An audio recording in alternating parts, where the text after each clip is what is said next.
Coming up, an Atlas V launch of MMS satellites. A huge rocket test fires in the desert. And I interview Will Pomerantz. Stay tuned. Tomorrow begins right now.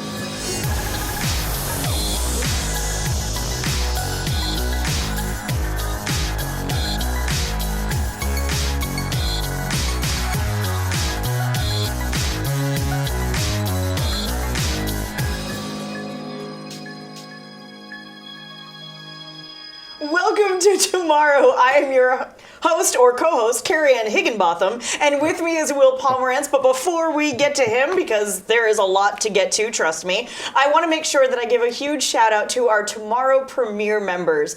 These are the people who have donated $10 or more to Patreon for every single episode. This particular segment, in fact, pardon me. And this is really incredible. And I know I suck at giving thanks to you guys, but I very much so appreciate every single one of you.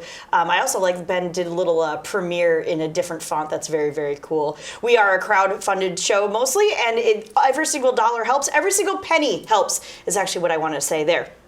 So thank you guys, really, really appreciate that. And like I said, if you want to know more, you can hit up patreon.com/TMRO. Whew, all right. Yay! So, back with Mr. Will Pomerantz, and I have to read at least some of this. I know it's a huge paragraph, but I've got it. Keep it short. Okay, so you are the Vice President of Special Projects of Virgin Galactic, which we are all familiar with, but you've done a lot of things. You have worked with, you're on the chairman and board member, I can't talk, of SEDS USA. You've done a TEDx talk. You have graduated from the International Space University. You worked for a really long time with the Goodwin Lunar X Prize and did a lot of stuff with the Northrop Grumman Lunar Lander X Challenge. Yep, I got well that finally. That was impressive. Thank you. You were the editor-in-chief, and among other things, for SpaceAlumni.com, which was sort of like Facebook, but for space people. Spacebook, if you will. And you have done things with NASA, and I mean, the list goes on and on. It's crazy pants. It's fun stuff. It's fun stuff? Yeah. It's fun stuff. So have you always been interested in space? Pretty much. You know, I love space as a little kid in the way that I think most little kids love space. Sure. But my story is maybe a little bit different than other space professionals in that I kind of fell out of love with space around the time I was 8, because I think a big part of it was around time 8, I discovered I had this really terrible medical condition that prevented me from ever being an astronaut, which was I need to wear glasses. That would suck. It's horrifying. It's a I know. horrible condition. Yes. But with the way NASA astronaut corps is, at least, wearing glasses was sin enough that you would be disqualified. For sure. For an 8-year-old, astronaut is sort of the only job that exists in space, or at least for this particular 8-year-old at that time. So I sort of forgot about space, and I would follow along with it, and I'd write book reports about Saturn and had some pictures on the wall, but wasn't as in love with space then as I had been before, or as I became again subsequently. And it wasn't actually until I started college again that I changed. Yeah. So it was one of those things where, first semester freshman year when I was in college, it's that time when every club is recruiting and trying to get all the freshmen to come in and run for office and get involved in all these things. And I happened to be walking through the science center at my school and saw a sign. It was for the introductory meeting of the space club called SEDS, the Students for the Exploration and Development of Space. Perfect. And it was like, oh, the introductory meeting, it's in this room I'm walking past. It starts in 3 minutes. I kind of like space. What the heck, I'll go and I'll check it out. Sure. And ended up really liking the club. I liked the guy who founded the club, the people who were running the officers, the other members. And I said, what the heck, I'll get involved. And through that, I sort of discovered, hey, there's actually an industry here, and there's other jobs besides astronaut, and maybe there are even ways that I could become an astronaut some days, despite this horrible medical condition I have. It's very sad. Of not having 20/20 vision. And so that was kind of what did it for me. I fell in love all over again, ended up changing my major, or changing what I thought my major was going to be, and majoring in Earth and Planetary Sciences, and applying for summer internships at NASA, and getting involved in the space geek community. That's incredible. It's right place, right time. I love it. I love it. And so now you're working at Virgin Galactic. I love the Vice President of Special Projects, which is the most innocuous title I've ever heard. I like it because it implies that we have boring projects. Right. It's like just sending people to space. That's a normal totally everyday boring. project. He gets to work on the special stuff.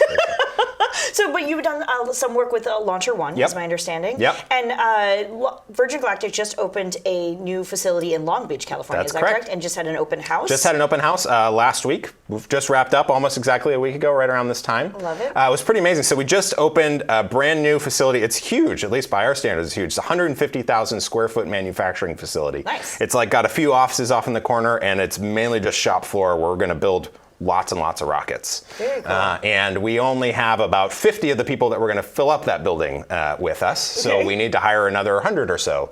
So we had this job fair last Saturday trying to get people to come in. We had literally just taken the keys to that building like on Monday of last week.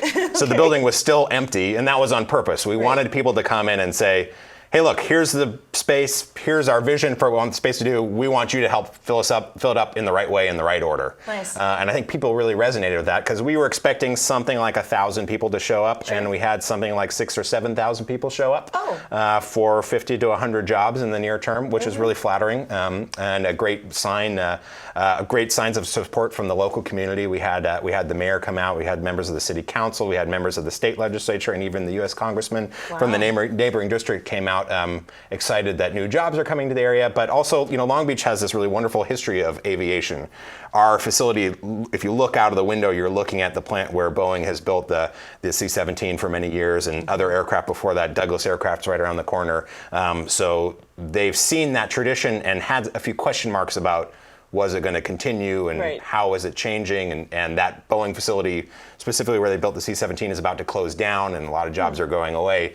So when we announced, hey, we're coming in and we're doing not just aviation, but aerospace, we're building rockets, I think the local community got really excited. Very cool. So you got a lot of good stuff out of that. Got a lot of good job applications. I will say, if people are watching and want to apply, you didn't have to be at the job fair to apply. You can certainly still go online. Just go to virgingalactic.com and you can find our jobs page pretty easily there. We've got, like I said, 100 different positions open, and it's not just in Long Beach, it's at our other facilities as well, up in Mojave and New Mexico and other places. It's largely for engineers and technicians, but we need business support staff and admin staff and lawyers and everything you can imagine. Pretty much there's at least one opening of them. So really encourage people to go check it out and apply. Don't wait, because there is a lot of competition. A lot of good people came, and we're looking to fill those jobs soon, but you haven't missed your chance. Go on and apply now. Good. So what other special projects can you talk about? The thing I love about my job is that it's maybe not different every single day, but it's certainly different every week, or definitely every month. Awesome. It sort of changes a lot. One of the functions that I have played is sort of helping start up these other projects within the business. So people, certainly the fans of this show, people within the space community have heard of Virgin Galactic. People outside of that, many of them have heard of Virgin Galactic in the context of us being a space tourism company. Yes. And they think about Spaceship One, they think about Spaceship Two, they think about suborbital human spaceflight. And that certainly is a core part of the business. It's what got us started. It's what initially got our founder, Richard Branson, so excited. But we sort of always knew from the beginning that if you're going through all the hard work of building that, if you're building not just the vehicles, but the facilities and the team and the intellectual property, there are a lot of other cool things that you can do with those neat assets that you've sort of cobbled together. For sure. So we've known from the beginning that if you're building a vehicle to fly people for tourism, you could fly the same vehicle on the same flight with the same trajectory with people who are there for professional research, Nice. Whether they're pro astronauts or they're teachers or they're students or they're just experiments that have been built by those people, and the people themselves aren't flying. So that was an idea that had been around at the company well before I ever joined, but we hadn't really been actively developing it because we knew there was a big difference between that market and the tourism market. Tourists, we could tell them in 2004, hey, here's what we think the journey might be like. Sure. Are you interested? Right. And they could make a decision because they're spending their own money. They could say, yeah, I'm in. Here's my money. They know it's refundable. So if what we do doesn't work out quite the way we did, or the timeline isn't right, or they change their mind, they're not comfortable, they could get the money back. But they could make a decision based on a conversation, and we could answer some questions for them. And it's a one-person decision or a two-person decision if they have a spouse they need to consult with or whatever it is. For researchers, it's quite different. They need to know exactly what the experience is. When you say you go to space, exactly what altitude, what kind of G-forces are you going to take, how long are you going to stay up there, what's the view out of the window like, what's the bolt pattern, I physically attach my thing into the vehicle, like how big is the door, because I can't fit my experiment in the door of one vehicle, then it doesn't matter how high it flies. they need to be able to answer those questions not just for themselves, but for whoever is funding them. You know, Sure. if they're writing a grant to the National Science Foundation or to NASA or NIH or their equivalent in another country or whomever else it is, they're going to get asked all those questions. If they're recruiting graduate students or undergraduate students who are going to help them design and build the experiment, they need to be able to answer some of those questions as well. Sure. So we knew we needed to be a lot more mature before it made sense for us to go out and start talking to that market. Fair. That's totally fair. So around the time I joined in 2011, almost exactly 4 years ago, we started to have the answers to a lot of those questions. We had built the vehicle, so we knew how big the door was and how Right. big the window was, and we could start to answer those questions about how you'd physically attach it. And we'd done at least some of the test flight program, so we could answer, or we could at least draw a box around the answers for what are the vibration loads going to be like, and what's Right. the acoustic loads going to be like, and all these other things, and say, here's the worst it could be. We think it'll get much better, but you can start designing to this if you want. Nice. So one of the first things that I got to do was help, define what that product is. How much should it cost? Who might buy it? How are they going to pay for it? What do they actually need? What types of research could be done? Are these just student experiments, or are all these professional experiments, or is it a mix of both of those? And that was something that really spoke to me personally because, as I mentioned briefly in my introduction, which seems like ages ago already, because I can ramble on, my background is in Earth and planetary sciences. Right. I was trained to think like a scientist. I was trained to do experiments, and I left that career because I was so frustrated by how infrequent research opportunities were. Particularly if you're studying other planets, you're really lucky if you get a new data set once a decade. Right. And if you pick the wrong planet, you Right. might not get a data set for several decades.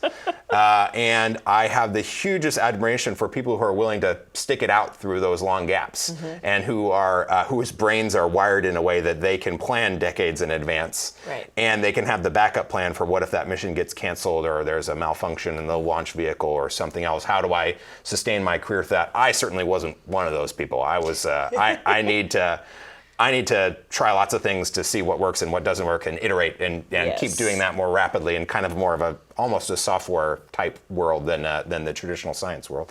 So I was excited that that's kind of exactly what we're offering on Right. Spaceship Two. We're offering, once we're up in service, this chance for not very much money and not waiting very much time, just try something. And it's not the same as doing an experiment on the surface of Mars or in orbit around Pluto or something Right. like that, but it's a step on the way there. It will make those experiments much better, and it's way cheaper, and it's way faster, and you can take the big risks, because if it doesn't work, we'll try it again next week. Right. We'll try it again next month. We'll try it again next semester, whatever the answer is. That's awesome. So it was a really fun job for me. Very cool. Yeah. Oh, I love it. That's so amazing. I wanted to make sure that we touched on this a little bit earlier, but we had some questions that came in Please. via Twitter, and Yeah. then there's a slew of questions coming in from the chat room. I'm going to try and get to some of these, I promise. One that came in through Twitter from Trevor Malman, I believe is the name, said, "What internship opportunities are available on Virgin Galactic, or maybe where can you find them?" Yeah. So we do have interns at Virgin Galactic. I'd say we go for quality over quantity. So it's not a very big intern class. I want to say last year we had something on the order of 15, and the year before that about the same, maybe 12. So it's not a huge class, but it's I think, and I'm doing this off of my head, so don't quote me on the exact numbers, but I think something like 3/4 of the interns we had got full-time job offers. Wow. So we really are looking for people generally who are about to enter the workforce. Maybe they have a year of school left. Generally speaking, not much more than that, although there are always exceptions. Sure. We're looking for people where this can be a trial period, where you want to make sure you want to work with us, and we want to make sure we want you to work with us. Right. So we do have those. I believe that we are full up for this coming summer. Sure. There may be one or two gaps left. So if you really are desperate to apply and haven't had a chance yet, go in and send us an email. Don't wait for the show to finish. Go send us right now, because we're sort of, like I said, have filled up most of those spots. But if you're not ready yet, or you missed the window for the specific internship you want, never fear. There'll be another opportunity next summer. We have them at, a lot of them are on the LauncherOne program. Many of them are also on the Spaceship Two program, the White Knight 2 program. There are sometimes jobs that will involve multiple of those, which is a great experience to get. Yeah. Most of them are for engineers, but not all of them. We've had people that have come in and worked supply chain functions. We've had even people come in and do sort of design and fashion kind of internships with us, and all those are things that we want to eventually slot into full-time jobs. One thing that I care a lot about, and thankfully I'm not alone, I think everybody at Virgin Galactic cares about, is I don't know if you ever had this experience, but I had the unpleasant experience of when I was younger going into some internships where there clearly wasn't enough work for an intern, or they hadn't thought about it enough, or some weird circumstances changed, and nice people, but they sort of said, I don't know, you want to just find something to keep yourself busy? Yeah. And there's nothing worse than that. Especially for an industry like space, where I find that the young people coming into it are so passionate about it. And they've built up so much anticipation for, I'm going to finally work at NASA or SpaceX or Virgin Galactic or whatever the company is. For sure. And then if you go there and you're like, there's nothing for me to do, I'm bored. Yeah. I'm bored at my dream job. It's a terrible experience for everyone. So what we said from the beginning was, we're not going to hire interns until we're 100% certain that's not going to happen. Nice. If you come in as an intern, you're doing real work that is significant to you and significant to our company, and that just makes sense. It's not to anyone's benefit just for us to give you something to put on your resume that's kind of hollow, and for us to say, oh, we care about young people. Look, we hired interns. We're not into that kind of thing. We want you to do something useful for us, and for us to do the same in reverse. Very nice. Very, very nice. Okay. Oh my goodness, there are so many questions in the chat room. This is crazy pants. Okay, so let's see. Okay, so I assume we're talking about LauncherOne. If there are any rough timelines for flight tests? Yeah. Well, I can tell you what we're kind of working towards. I will say we've learned our lesson in the past about sharing public timelines. It's sort of a lose-lose situation because what we want to do is give people insight into what we think is going to happen. Sure. We're not trying to promise this is what's definitely going to happen, but we're trying to say, hey, look, we're a company that's really led by engineers. It's not marketing people. We don't really have very many marketing people, although I know that really surprises people. They think of Virgin as a marketing arm. We have like 2 people in marketing and 400 engineers or something like that. So really the engineers set the schedule. But people are interested in this, and we're excited that people feel like they're on the journey with us. So we want to share them with us. So I'll give you a rough sense of what we think might happen, but we'll see. It could happen a little sooner, it could happen a little later. Right on. The goal that we've been shooting for since the beginning of the LauncherOne program, and which we remain roughly on track for, is to start with orbital flights towards the end of 2016. Nice. Now, whether we call those test flights or whether we call those commercial flights, we'll see. I think they will have payloads on top of them. So to me, they're flights to orbit with payloads on them. They're flights. And we'll see exactly when they happen. But yeah, late 2016 is sort of what we're aiming for. Very nice. Very nice. So see, to make it a little bit more than 6 months.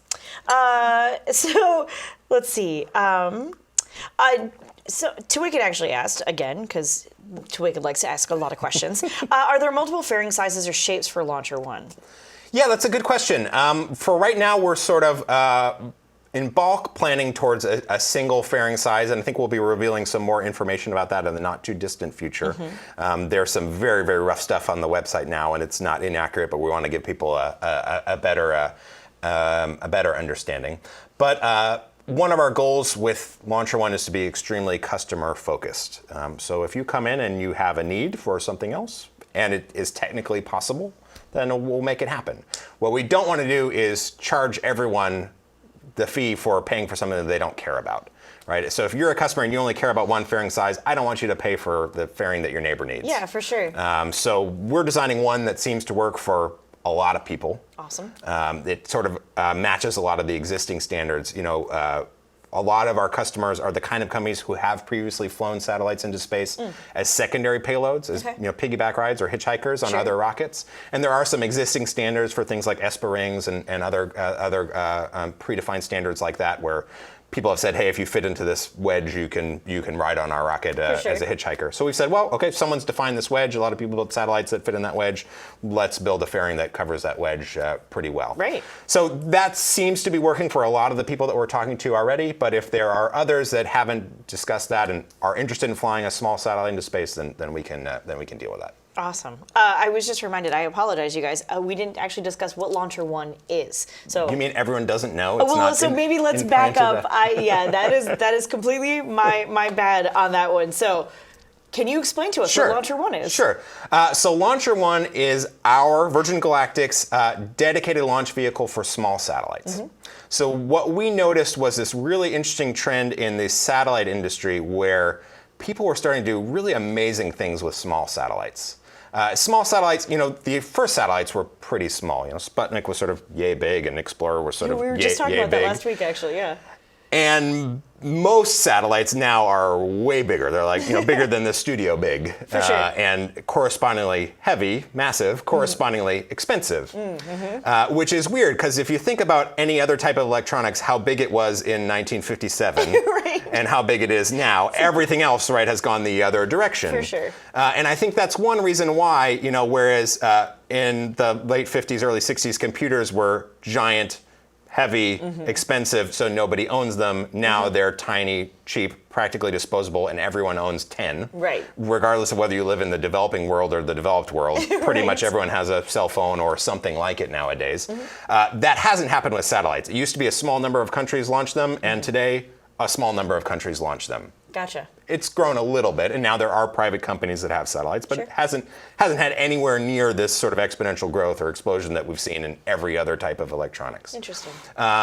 But in the last 10 years or so, that has started to change Okay. because we've started to see people taking advantage of things like hitchhiking opportunities, piggyback opportunities, and ISS deployments. And even before that, when the space shuttle used to fly, they had these things called the gas cans, the getaway specials, which were sort of little freebie rides that they'd give to students mainly to fly little things in the payload bay of the space shuttle orbiters.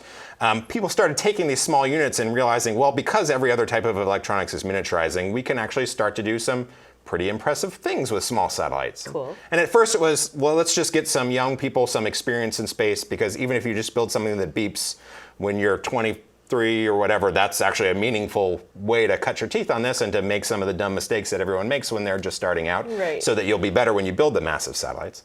It started with that, let's just beep, let's just get there and survive. But then people said, oh, hey, actually we can do more with that. We can take your smartphone and realize that it has a higher resolution camera than almost everything that flew into space for many decades, and it's got a much faster processor on board than almost everything that's in space now, and it's got 3-axis accelerometers, and it's temperature hardened to a degree. It can survive if I forget it in my car in Los Angeles in the middle of the summer. Right, it can right. survive if I forget it in my car in Winnipeg in the winter of the winter. So it's got a pretty decent temperature range on there. It's not perfect, but we could start to build around this and start to do some interesting things. So we've now started to see these companies, these Skyboxes and Planet Labs and Planetary Resources and all these other companies doing really interesting things with small satellites. Right.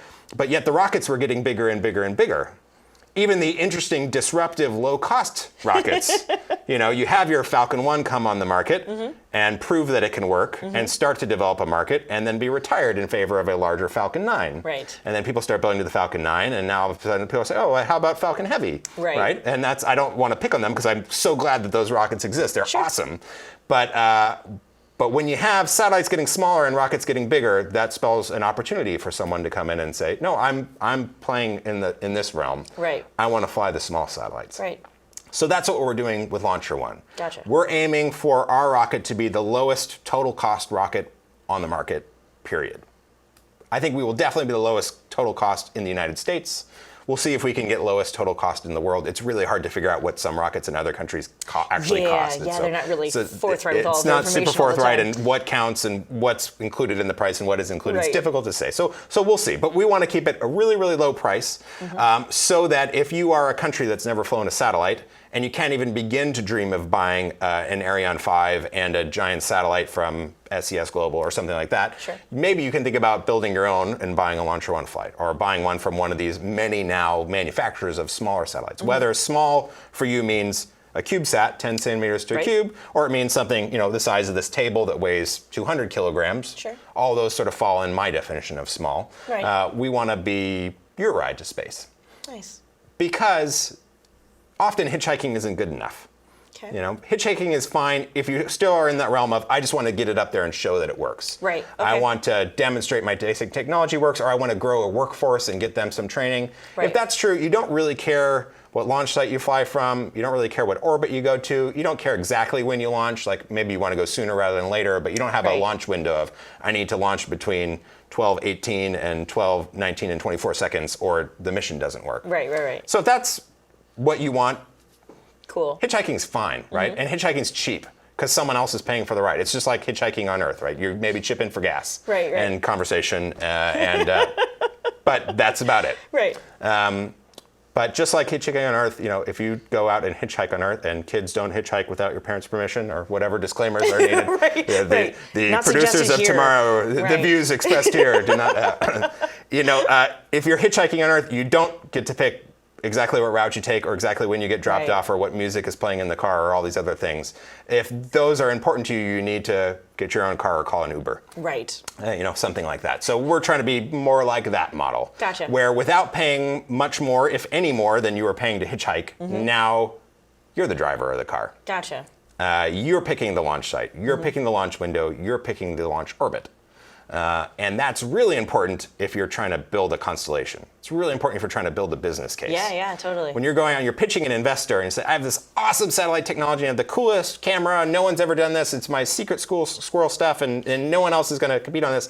And they say, how are you going to get to space? They're like, well, I'm going to stick my thumb out and I'm going to hope somebody gives me a ride. Right. They probably say, well, come back to us when you've figured that out a little bit better. Yeah. And our goal is so you can go and say, here's how I'm getting to space. I can afford this launch. It doesn't cost very much, at least in space terms. It will fly when I want it to. It'll fly from where I want it to where I want it to. If something goes wrong or the market changes a year from now, I can change my mind and go to a different launch orbit or in a different set of orbital parameters.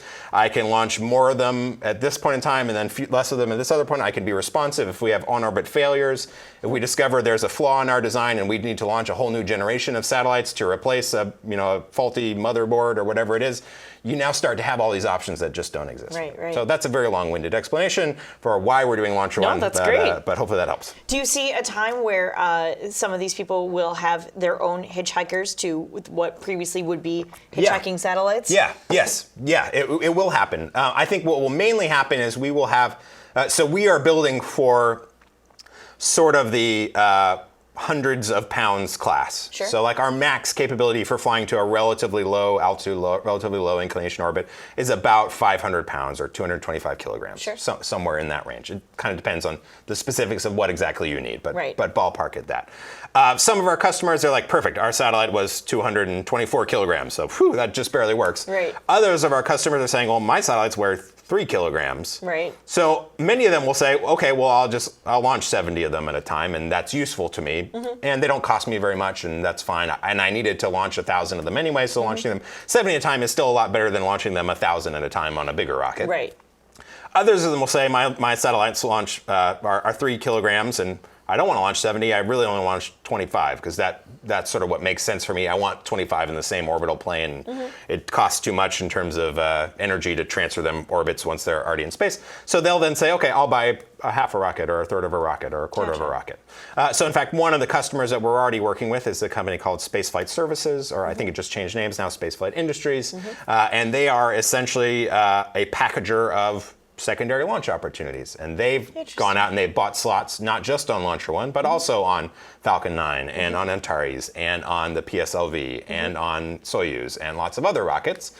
And so they will be a little bit more closer to saying, here's our published schedule of flights and destinations, and you probably don't care what rocket which you're on. They're like a travel agency for satellites? They're a little bit more like a travel agency for satellites. I love it. And I think that will not work at all for some customers, and it will work beautifully for other customers. For sure. Oh my goodness. Okay, I love it. That's awesome. All right, there was a good one in here that I really liked. Oh, so okay, going back a little bit to your own personal past. Sure. Clean Tap Water asks, couldn't you find a team of astronauts that wear the same glasses, I would imagine same prescription, and then just have their rocket windows corrected for all of you at the same time? That's a good idea. Well, thankfully, for Virgin Galactic on Spaceship Two, we don't need to do that. You can fly on Spaceship Two with pretty much any type of vision whatsoever. I don't have to worry about it. I will say on the NASA astronaut corps side, and I hope someone in the chat room will correct me if I'm wrong, but I believe this is correct. You now can get corrective eye surgery, and you can fly if you had bad vision. That is my understanding. But only if your eyes were only so bad pre-surgery. They're planning for a worst case scenario if you have some eye trauma or something and your vision reverts to what it was pre-flight. And the last I checked, which admittedly was a year or so ago, my pre-surgery vision was still insufficient in one eye where I couldn't have made the core. But if I recall correctly, I think Richard Garrett was the first person to fly in space having already had, I don't remember if it was LASIK or PRK or which one it was, whichever one they allow. Right. And it worked just fine for him. So it's sort of demonstrating it doesn't actually matter that much, particularly if you're not the pilot or the commander. Right. If you are there just to be a mission specialist or just to have fun or anywhere in between, if your vision is 20/40, you can kind of get by just fine. Or you can just wear glasses. It's something we figured out pretty well as a species. They don't just float away. I recall him saying that he had to do a good number of experiments about his eyes, for his eyes, around his eyes, to his eyes, in order to sort of validate all of that information. But yeah, that he had little to no problems in any way, shape, or form. It's one reason that a lot of people, sort of myself included, don't particularly care for the term space tourism. I don't think any of the tourists that have gone yet have been there just to do tourism. I think all of them have done science or outreach or both. So yes, they've certainly had fun. God, I hope they've had fun, right? With any luck? I hope the professional astronauts have fun as well. So, but they've gone to do, I think, fulfill a bigger purpose in addition to something that is more focused on their personal experience. I love it. That's awesome. That's totally funny. It made me laugh, and I really like the screen name on that particular one. Let's see. So this is a decent question. Space Cadet 88 asks, because of ITAR, does that restrict Virgin Galactic from flying out of any other country other than the U.S.? It could, yeah. Yeah, it's a great question. So for those of you not familiar with ITAR, ITAR is a US-based export control law that sort of governs how the developers of technologies that are viewed by the government as sensitive because they could theoretically have military applications, how we're allowed to take those technologies, to expose those technologies in any way to people who are not citizens or permanent residents of the United States. And expose could be everything from, here's a vehicle, I'm giving it to you, it's yours, or here you can look on my computer and do whatever you want for half an hour, or even here's a tour of my facility where I manufacture this and I'll let you take pictures, or there's a variety of definitions of this. Now, the nice thing is that what we're doing is not military technology. Right. Even though it may have some applications that have some things in common with some military technologies. There are some very cool engineering techniques and tricks in your, Boeing Dreamliner aircraft that we don't want other countries to have just yet, perhaps. But that doesn't prevent people from flying Dreamliners to other countries. Doesn't prevent passengers in the rear of the Dreamliner being citizens of other countries, even countries with which the U.S. maybe does not have the best international relations right now. Right. So there's a big difference between me saying, here are all the blueprints on the thumb drive, do whatever you want, and me saying, yeah, get in the back, that's fine. So we are to the point now where you can get in the rear of the vehicle and you can fly. As soon as we're ready to safely fly people from an ITAR perspective, we're allowed to fly people from almost every other country. If there is not a trade embargo that prevents any business from doing business with them, we can essentially fly them. A few exceptions to that, but that's the general rule. We have not yet asked for the permission to take the vehicles and operate them from another country. Okay. We would have to ask. I think that if we ask the question in the right way and we show that we're a diligent company and we care about this stuff and we don't just follow the letter of the law, we believe in the spirit of the law, I think we could eventually get there, but it's not a question we've asked yet, so we don't yet know the answer. In a similar vein, Ziegler asks, will ITAR prevent some non-US originated satellite payloads on LauncherOne? It's sort of a similar answer. I think ultimately it will not. I think the United States is extremely interested in correcting or at least reversing a recent trend where so much of the satellite launch market, which used to be dominated by the US and then all went away and only is starting to come back now thanks to some recent changes at SpaceX and at other companies as well. I think it's in the best interest of the United States for a lot more of that business to remain here because a lot of the technology is still here. For sure. But there will always be issues. You have to make sure that what you're doing is what you think you're doing, and you're not just opening a back door for someone to come in and spy on you in ways that you don't want. So there's a process to go through. We haven't yet tried to go through that process, but I suspect based on the success of other companies that we could get through it. Very cool. Bruce Allen in the chat room asks, will cheap access to LEO or a low Earth orbit add to the clutter problem that we already have? It's something that we have to think about really carefully. Sure. Space is a finite resource. It's really big, but it is a finite resource. And particularly the orbits that are of most interest to people, whether they're of interest for commerce or for science or humanitarian efforts or whatever else, there are kind of a limited number that are extremely interesting, and a lot of people want to go there, and so you have to worry about traffic jams in those. And the interesting thing about space is because everything's moving so quickly, if you have a fender bender in space, there is no fender bender in space, right? Right. Just anything touching anything else is catastrophic, and usually causes this sort of exponential effect, because if you have one thing run into one other thing, it generally creates a cloud of 1,000 other little things that can each go out and run into other things. So orbital debris is a really important problem that I think we as a species didn't pay enough attention to for a long time, but now thankfully everybody is paying attention to it. So it is an issue that has to be dealt with. I think all of the companies that are involved with this, including both the launch provider side and the satellite side, are very well aware that this is an issue. I think all of the insurance providers who provide the necessary insurance coverage to those satellite companies are very well aware of this, and are double checking everyone's math to make sure that people have responsibly planned for what happens to these satellites at the end of their functional lifetime. Whether that end of lifetime happens exactly when you think it will happen or earlier, how do you make sure that even if your satellite maybe isn't doing what you want it to do, that it isn't doing that in an unsafe way that's going to cause one of these runaway problems. So it's certainly something that we as a launch vehicle think about, and I think even more so that the satellites who will eventually fly on LauncherOne or other rockets have to think about. Very cool. We have another one. Nanner Aircraft asks, where do you see Virgin Galactic in 10 years? Yeah, good question. We'll see. I don't know that anyone would have predicted 10 years ago exactly where we'd be today, so we'll see if we can manage that. I hope that we will have flown lots and lots of people to space. Yeah. As of today, a total of 547 human beings have ever been to space. That's every single one, every NASA astronaut, every Russian or Soviet cosmonaut, every Chinese taikonaut, every person who's paid their way, government employee, every type of vehicle. Wow. 547, I don't think that's anywhere near enough. For sure. I think it needs to be multiple orders of magnitude higher than that. And that's what Virgin Galactic was originally created to do, was let's raise that number by a lot. Let's fly more people, let's fly more different types of people. Our customer base for Spaceship Two, we've got something like 700 people who are signed up.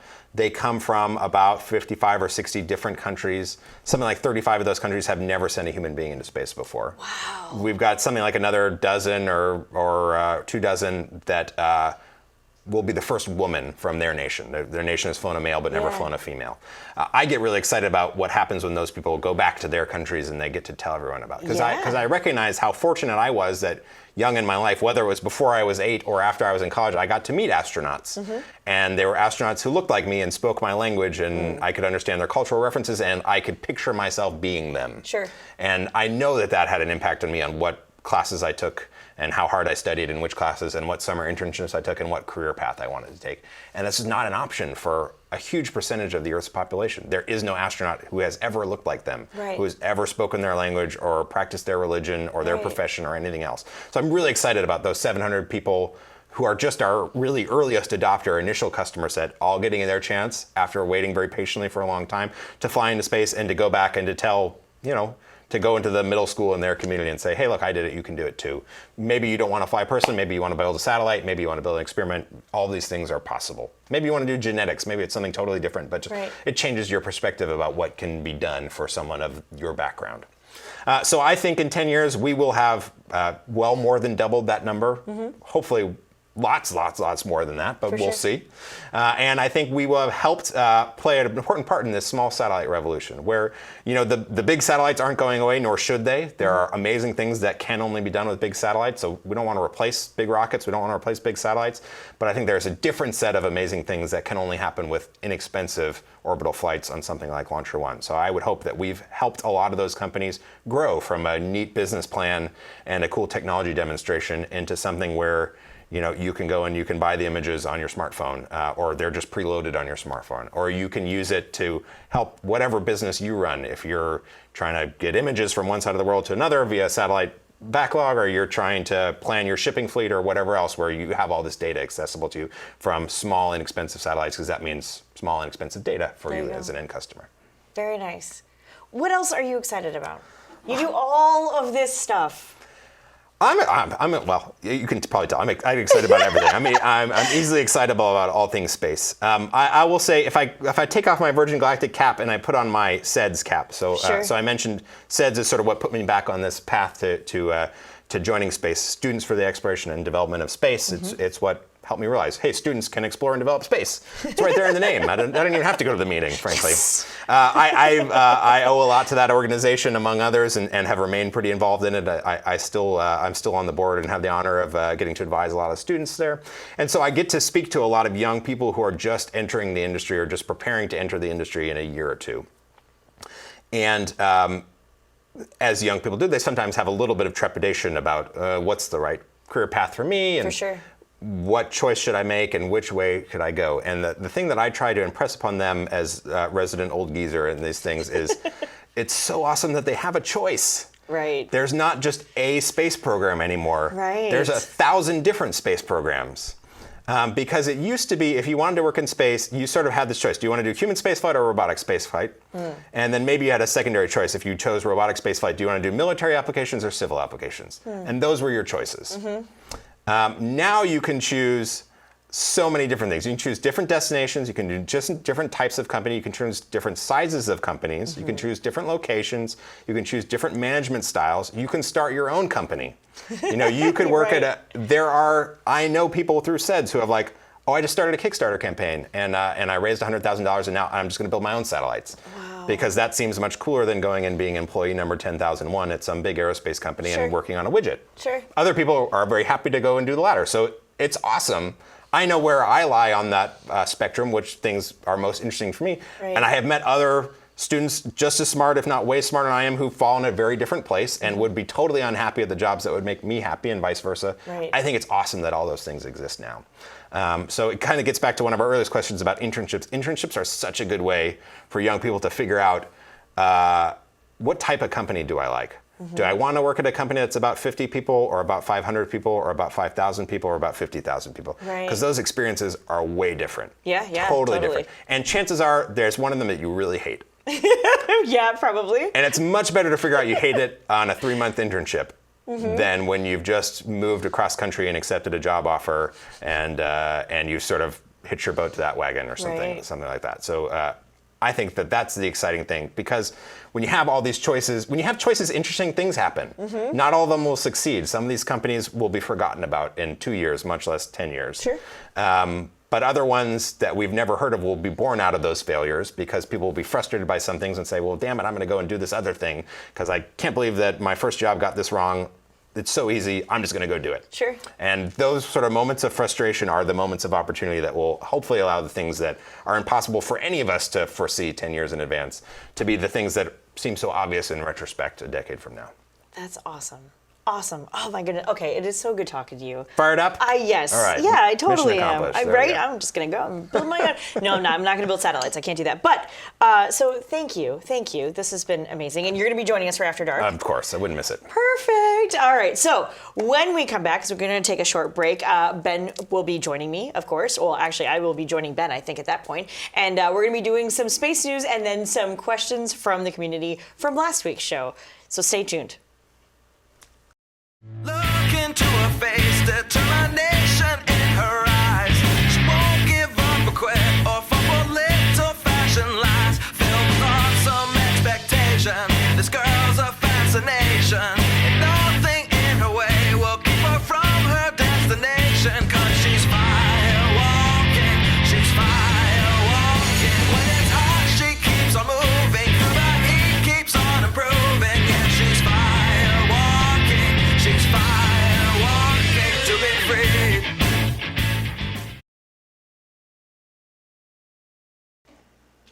And welcome back to Tomorrow. My name is Benjamin Higginbotham, joined by Carrie Ann Higginbotham and soon Michael Clark, our correspondent of Tomorrow. But before we get into all of that with space news, I did want to give a huge shout out to all of the patrons of Tomorrow who've helped to make this specific episode happen. These are the people who've contributed $5 to this segment. You can find more information on how you can help crowdfund the show over at patreon.com/TMRO. All right, let's go ahead and get started with some space news. Now, first up, we had an Atlas V launch with some MMS satellites. This happened on March 13th at 02:44 Coordinated Universal Time. 3, 2, 1, 0. And liftoff of the Atlas V with MMS, using magnetic reconnection to fill in pieces of the puzzle of space weather. This is the Magnetospheric Multi-Scale Mission, or MMS, that was an Atlas V 421 config. That means it's a 4-meter fairing that has 2 solid boosters on the side, which you can see in that picture right there, and then 1 upper stage Centaur engine. That's the 53rd successful launch of an Atlas V rocket overall. Now, the MMS satellites, these things are pretty cool. They kind of stay together in a clumped formation around the Earth, and they're going to kind of orbit. They orbit as a group, basically. They're going to gain 3-dimensional insights into the process that's fundamental to how our magnetosphere works. Basically, there's something called magnetic reconnection, and this is where you've got a magnetic field that kind of breaks apart and reconnects in another direction. That happens a lot on our sun, and you'll see it with sunspots and whatnot.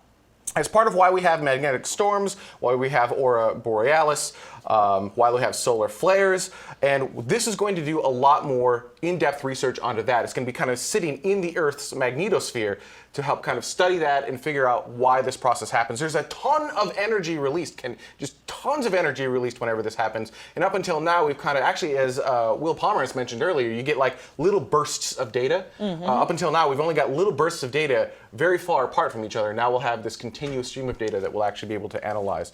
So that's what the MMS satellites will be doing. Very cool. Some of those shots were gorgeous. Yeah, absolutely. Let's hand it on over to Space Mike and have him talk about QM1 testing. That's right. Orbital ATK has successfully tested their qualification motor number 1, and it's the 5-segment solid rocket booster that is going to be used for the Space Launch System, or SLS. This test happened on Wednesday, the 11th of this month, and it happened in Promontory, Utah.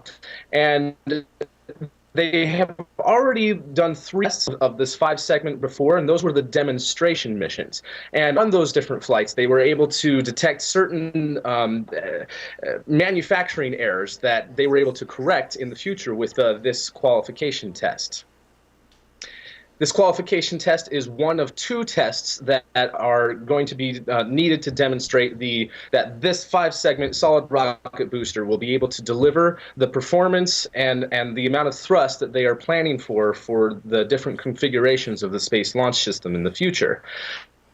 It's not sure yet what all the data has been collected. The initial data they collected at the test looked good, but they still need some time to collect the rest of the data to make sure that they have corrected some of the manufacturing errors, and that cracks anywhere in the motor or the main body itself.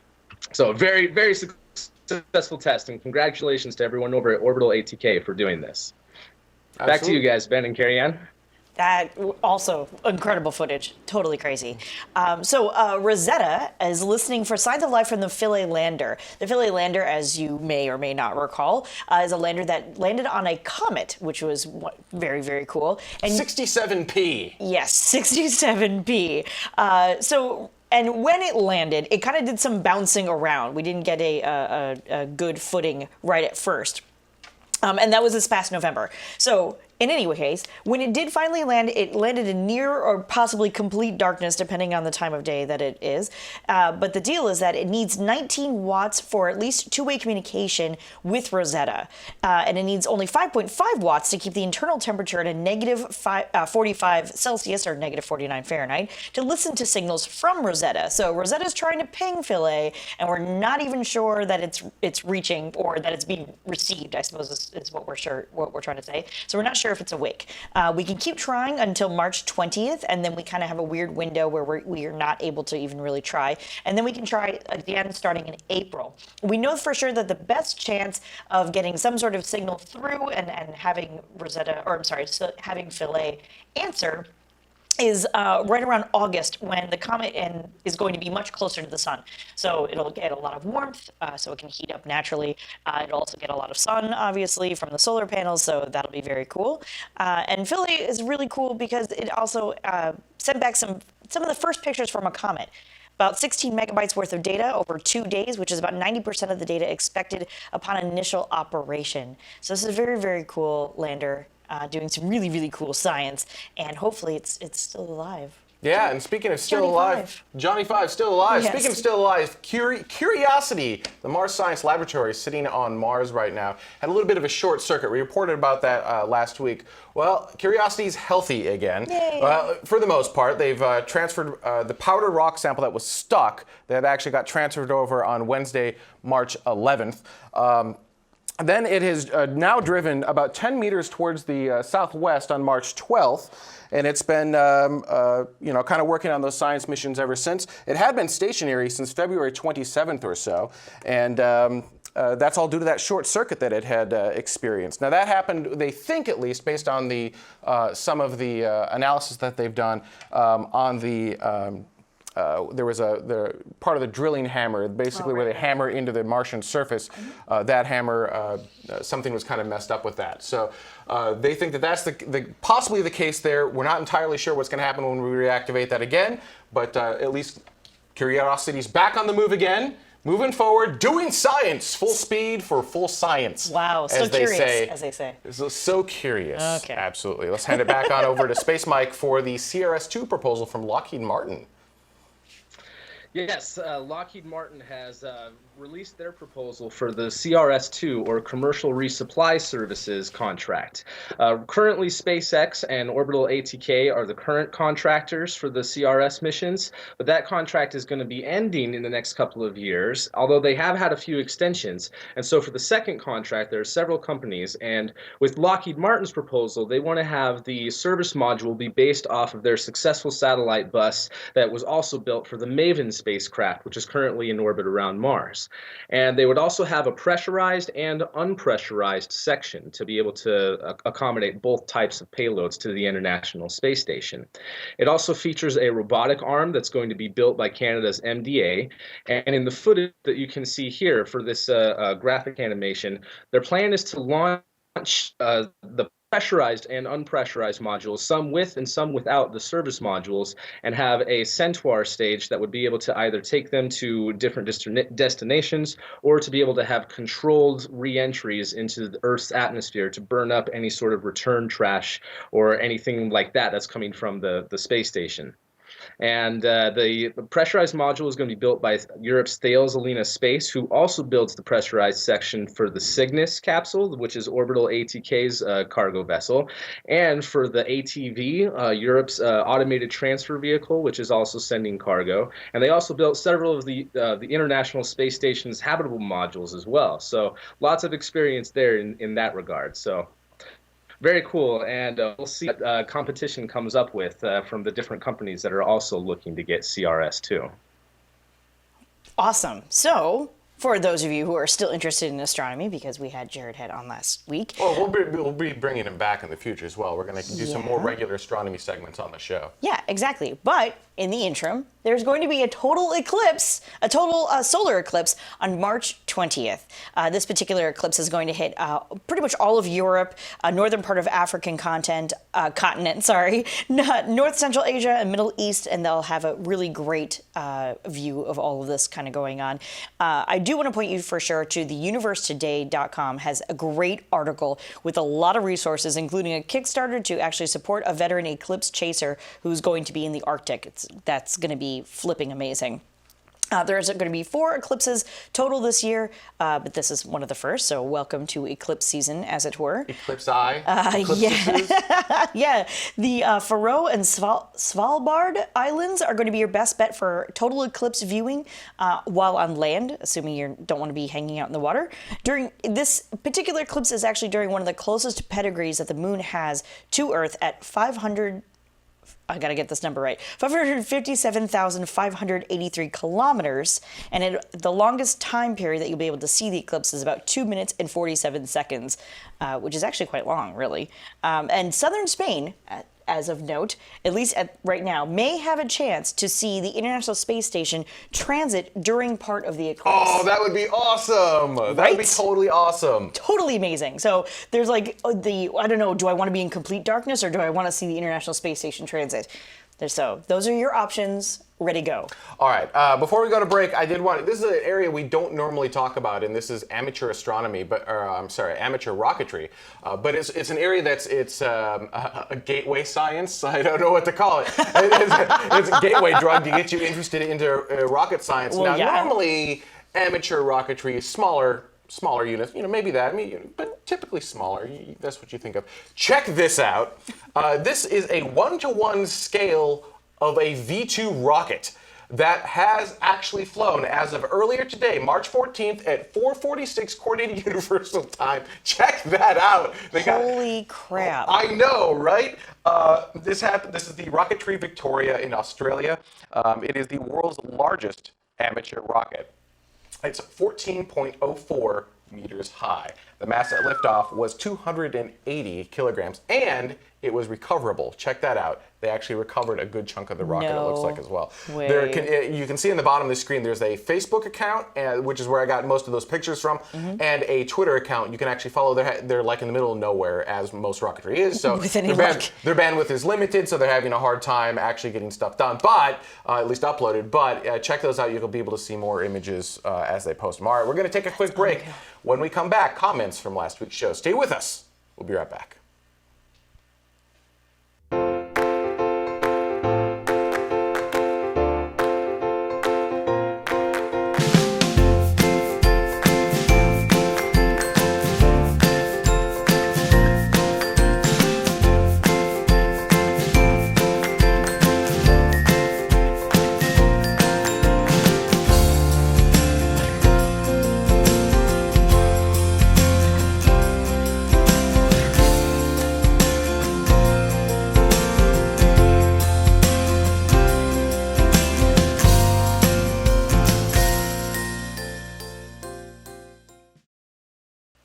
And welcome back to Tomorrow. Now, before we get into comments from last week's show, I did want to give a huge shout out to all the patrons of Tomorrow who've helped make this specific segment of this episode happen. These are the Patreon Plus subscribers. These are people who have contributed $2.50 or more to this segment. Oh, and there's even more. We've also got our patron subscribers. These are the people who contributed at least 1 penny. That's right, as little as 1 penny gets your name into every single episode that we make. And you can find out more information on how to crowdfund this show over at patreon.com/TMRO. We are a crowdfunded show. Every single penny helps. All right, let's go ahead and get started. Now, before we do the, my second before we do the comments section is, what was it, 2 weeks ago, 3 weeks ago? I promised to do a birthday greeting on the show, which we don't normally do, but it was for a good reason. This is a happy birthday to John Drummond. Hopefully I'm pronouncing that right.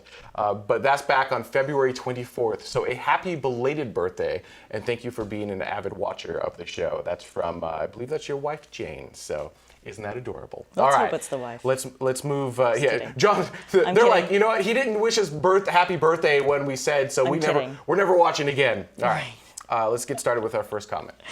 Coming from Space Loss, at Tomorrow, Rocket Geeks, please love astrophysics at least because studying wave and particle properties is the ticket to our energy future. Yeah, no, I don't disagree. Actually, there's a lot of stuff that we can learn by loving different areas of space, by learning how to live on the alien surface of a body like Mars or the Moon. We'll learn how to live in a more hostile Earth if it ever comes to that. By learning, as you mentioned, what am I saying? Astrophysics. We can learn different. I mean, there's so many different things we can learn from different areas of space that it's good for us. So just kind of always concentrating on what's going on down here, never focusing on up there. We'll never actually be able to fix the stuff down here because the answers to a lot of our problems down here actually are up there. How's that for cheesy and whatever? Wow. I know, right? But it is true. You it's are true. good at that. Yeah, it's true. I'm good at cheesy? Yeah. Is that what you're saying? No, it's true. All right, moving along.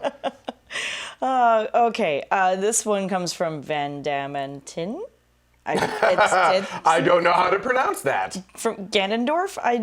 Sure, all right. Sure, we'll go. Okay, so you talked about space debris. Could you invite a specialist on space debris? It's an issue which will be important someday. I disagree. It is an issue that is important today, not someday. Yesterday. Yep, yesterday, absolutely. And actually, it was brought up earlier with Will Pomerantz in the first segment. I've actually reached out to a couple of different experts in the field. If you have a specific one that you guys would like to see, please leave it in the comments and let me know, and we'll work on bringing them on the show. Interestingly enough, a lot of the experts that I've reached out to have since retired. And so, yeah, it's like there was this huge purge in the space debris industry that happened, both in the U.S. and at the European Space Agency. I know, right? I made the same exact face, but I have reached out. We'll find someone good, or we'll tap Will, and I'm sure he's got someone in his Rolodex to make someone come on the show. But yeah, I'm committing you to, cool. Give us all of your absolutely, contact. Space debris is an issue, and it will be an issue moving forward. Yeah, okay. Moving on. Novateco? I almost said Sure. techno. Novateco. Oh, goodness. A reason for retiring Delta IV that wasn't mentioned in the show, ULA redundancy of launch is no longer required due to SpaceX. Maybe. Remember, SpaceX is not yet certified by the U.S. government to fly, so... Right, so there's a lot of people who can't fly them. Yeah, I think there's a little bit going on behind the scenes there. Hopefully we'll be able to bring Tori on the show, and we'll talk about that in the future, because I'm curious to what their next generation launch system looks like. Interesting. All right, moving on. The Tabasco says, confused why tomorrow's show format has interviews first, then news, then comments. Appetizers before main course. News, interview, comments, in my humble opinion. Yeah, so we actually used to do that. If you remember, the show was always news first, because for a lot of people, that's what they want to see, and then the interview, and then the comments at the end. The problem is that we bring in a lot of really great guests via Skype, and having them sit through 14 to 20 minutes of show before they even come on the air, and they're just sitting there twiddling their thumbs. It wasn't a very good use of their time, and also, actually, today was a really great example. We went, segments are designed to be 13 minutes long. We went 45 with Will, because that's how long the content dictated. So As he laughs off camera. well, Didn't we realize did. it was that long, did you, Will? Well, we did, and we did that because it was good, interesting content that should not have stopped. Right. It would have been terrible to stop the show at 13 minutes in. That would have been a travesty. So we didn't. So by allowing the interviews to go first, we're able to do a lot more with some of the other things. I think the show format will be changing. We've seen Space Mike do the space pods. I need to say space more often, I think. I loved his banner, if everyone saw it. It was like Space Mike, Keepers. I use the word space as many times as I could. As many times as possible. But he's doing space pods, so I'm seeing us lift up and move Space Newts into those space pods. I have a lot of ideas there. If you're a patron of tomorrow, we will not have a show next week. Instead, we will be working on a Patreon hangout with all of our patrons of tomorrow. It'll actually be a show just for our patrons, and I'll be talking about some of those ideas. None of these are formulated. They're just kind of bouncing around in my head and seeing what will happen. But some new show formats that I think will make a lot more sense, so you get more space news faster, and then you also get longer, more in-depth interviews week after week, and more interactivity. So hopefully it will be more of everything you want and less of ththings that you don't want. But we'll discuss that at the Patreon Hangout. So there you go. Very nice. Moving along. All right. Nathan Lickness, I believe. Likeness? Sure, from Facebook says, I have actually heard music made with radio astronomy recordings, kind of. This is synthesized from the... Magnometer. Thank you. Magnometer. I just realized I had not read that word out loud before. Magnetometer. Magnetometer on the Rosetta probe. And then there's a link. Now, for those who are wondering what that link actually sounds like, I clicked on it and I was blown away. Check this out.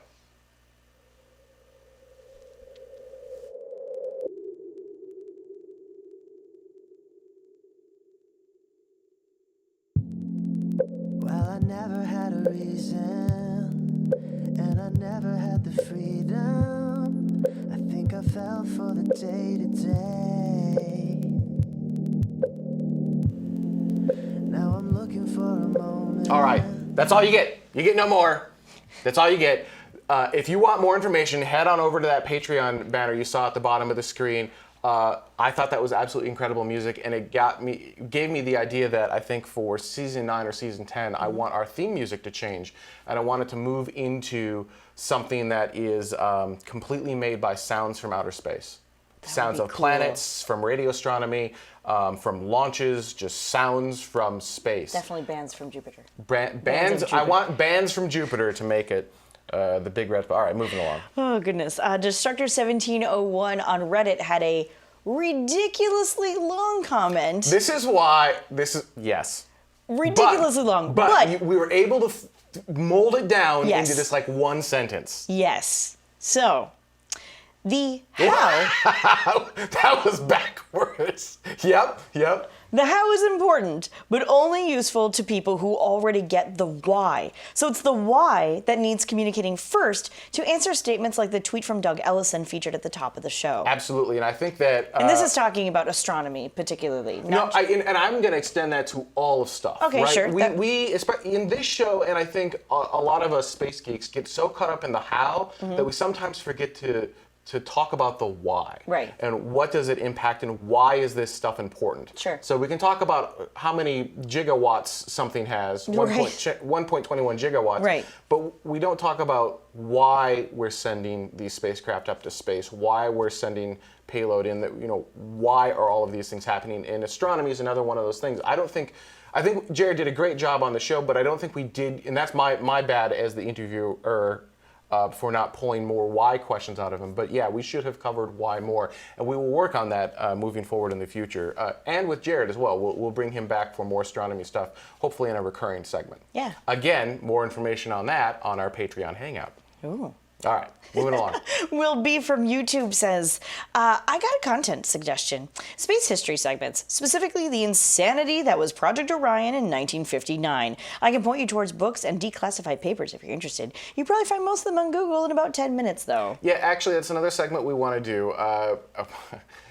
Again, Patreon talk. But there are a lot of different things that we want to do. Part of the goal is to bring on more segments. You can generally find where your future is going to be by looking to your past. So there's a lot of great stuff in the past that helps outline what the future looks like. Yeah, absolutely. That's something that we're working towards. Awesome. Awesome. Neosis from YouTube I can't says, even. Oh my God. wow, about the contraceptives. What was that for? I was just clearing my throat. How do we even know that pregnancies work in lower gravity? We've seen that astronauts need a lot of special attention to keep their muscles and bones up to snuff. What kind of effects will that have on a developing fetus, which obviously cannot exercise? Yep, negative effects most likely. So this needs to be tested in lower gravity environments. So we know there are problems in zero gravity or microgravity environments. But what happens at 1/3 Earth gravity? What happens at 1/6 Earth gravity? Stuff like that. I think we're just going to have to test because the argument is, well, we should test in low Earth orbit, see what happens there. But low Earth orbit is not the same. Microgravity is not the same as 1/6 gravity, which is not the same as 1/3 gravity, which is not the same as half gravity, so forth and so on. So ultimately, at the end of the day, we're going to have to go out and figure that out. There was actually another really great comment along the same lines of, not allowing contraceptives is a bad idea because on a Martian community, population control is going to be very, very important. And you need to ensure that you can tightly control that at first for survival reasons. Sure. Right? It's going to be a fit for survival when we first get to Mars. It is not going to be, what we have here on Earth. So, being able to make sure that we maintain population as expected, we don't have to consume additional resources for another person is a good thing. A lot of sticky situations. Absolutely. So, Daniel Pavlin from YouTube says, just wanted to say, thanks for your great show. I'm a newbie to the space race, and I really appreciate all the great data you guys provide. Regardless of what happens within today, I will always ponder what is next in tomorrow. See what you did there? Keep up the good work, guys. P.S. Love your shirts. Thank you. Actually, we had planned on pie shirts for today. Today is, the epic Uber Pie Day? It's Pie Day of the Century. Pie Day of the Century, and the shirts will be here later today, is my understanding. Yep. They just missed the show, so we will wear them on our next show if right? So not next week, but the following Right, week. There's yeah. no show next week. But then so we're gonna be like, everyone's gonna be whatever, looking at their pie Kanye. shirts going, why? You missed it. But the intent was there. And Daniel, thank you very much for the kudos, and welcome new citizen of tomorrow to the show. All right, everyone, thank you so much for watching. As I've alluded to many times, there will be no show next week due to a scheduling conflict. However, we will have that Patreon chat for all of our patrons. Make sure to check your Patreon account. We'll post information on how you can watch that there. If you're not currently a patron, as little as one penny will get you access to the show. Let me say that again. 1 penny gets you access into this exclusive Patreon chat. So more information will be over there as to what's going on with the Hangout. It's going to be a little bit fluid because of scheduling concerns, but we'll make it happen. For everyone else, for everyone else, we're done with this show. Thank you so much for watching, and we'll see you in 2 weeks. After Dark up next.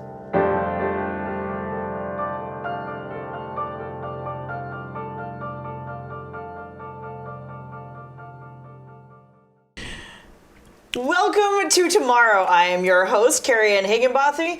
Hi, Higgy Bothy.